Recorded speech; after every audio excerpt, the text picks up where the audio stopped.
Hi, performers and achievers. Welcome to Performers and Achievers Daily with me, Raj Gavurla.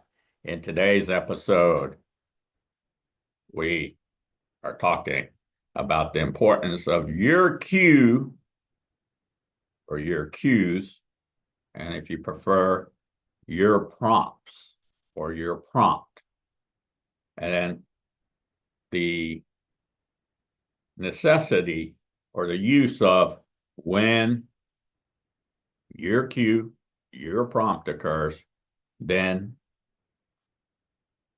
this, then you do this, then you feel this, then you see this, then you positively talk to yourself this way. So here's an example.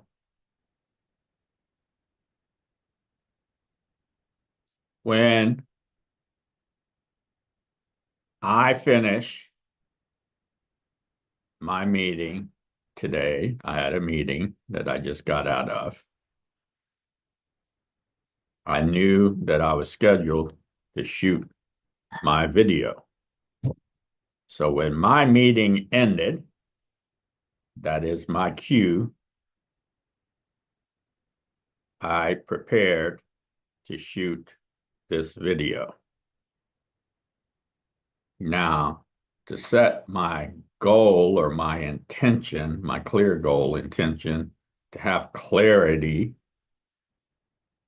when I'm mentally preparing to shoot my video, I then think to myself, or really what I do is I talk to myself. When I talk to myself and say, when it's time to shoot my video, I'm excited about shooting my video. And then I put the framework for my video, how it's structured, right? And obviously, the number one thing that I need clarity on is what is the episode about? Well, today it's about when your cue or your prompt, then you do this, you see this, you feel this, you talk to yourself this way, or a combination of those things. And that's very important. So when it's the morning, if you're a coffee drinker, that's a cue. Your cue, your prompt. It's morning. I'm excited it's morning. Time for a cup of coffee.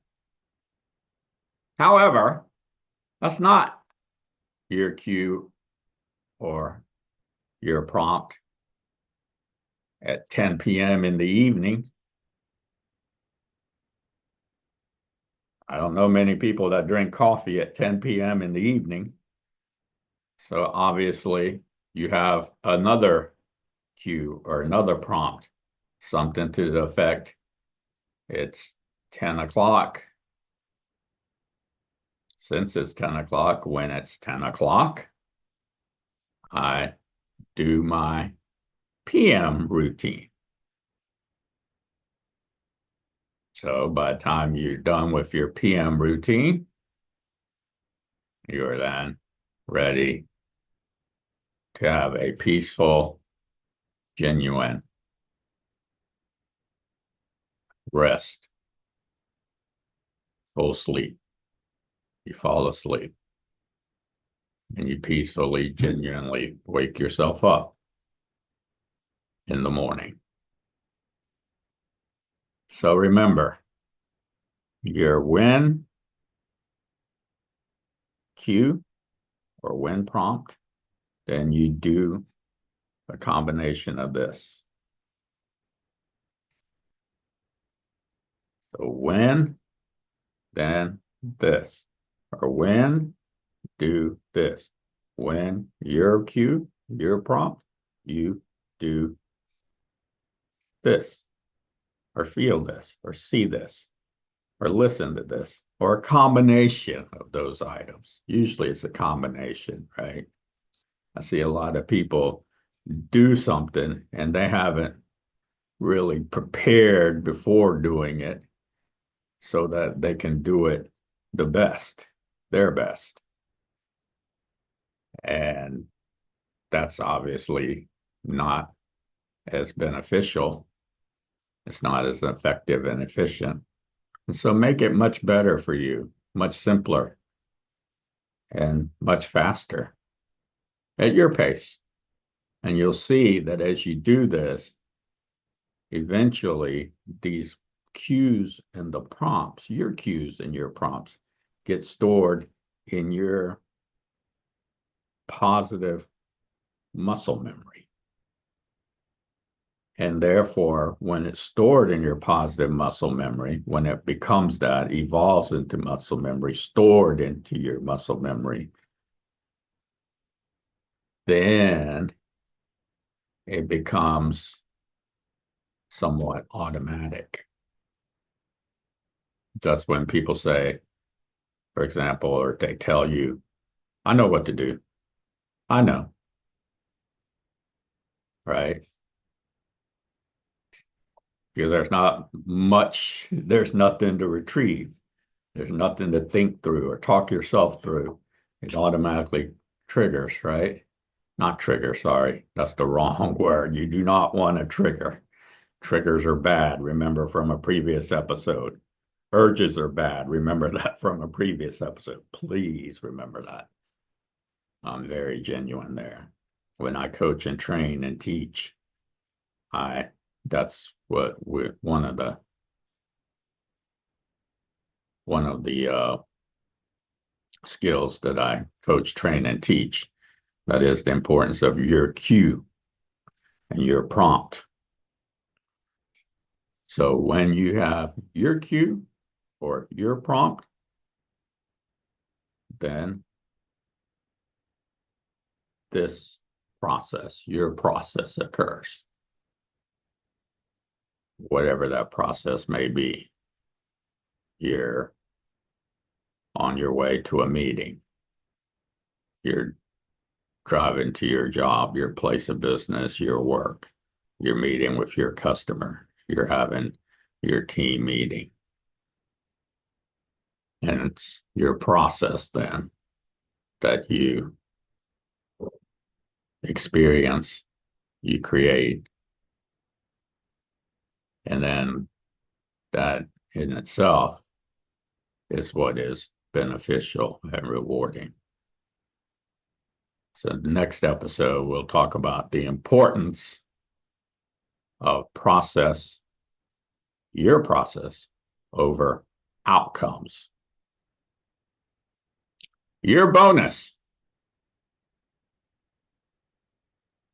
is the following. I know many of you have some kind of exercise, some type of maybe nutrition, whatever it may be for you. However, try this, implement this, and of course, you need to prepare your body for it before you actually do this. However, try this, implement this, and that is once a week, run sprints. Yes, sprint. It's very advisable that you start with, if you're not used to doing 1100 meters, you can start with, maybe breaking 100 meters into segments or running 200 meters and breaking those into sets of sprints, but not 200 all at once. Break it up into 20 meters, 30 meters, then 50 meters, all the way up to 100. Or can you go further? You may be able to, then make it 500 meters, whatever the number may be. I don't go over 1100 meters because of what my dream work makes teamwork is about. And so that's where my cutoff is at 1,100 meters. So that is my bonus to you. If you like my episode, like it and comment in the comment section. To help and support you with my private, personal, professional, confidential programs and services, visit rajgavurla.com, fill out the brief form, and we will contact you as soon as we can. Enjoy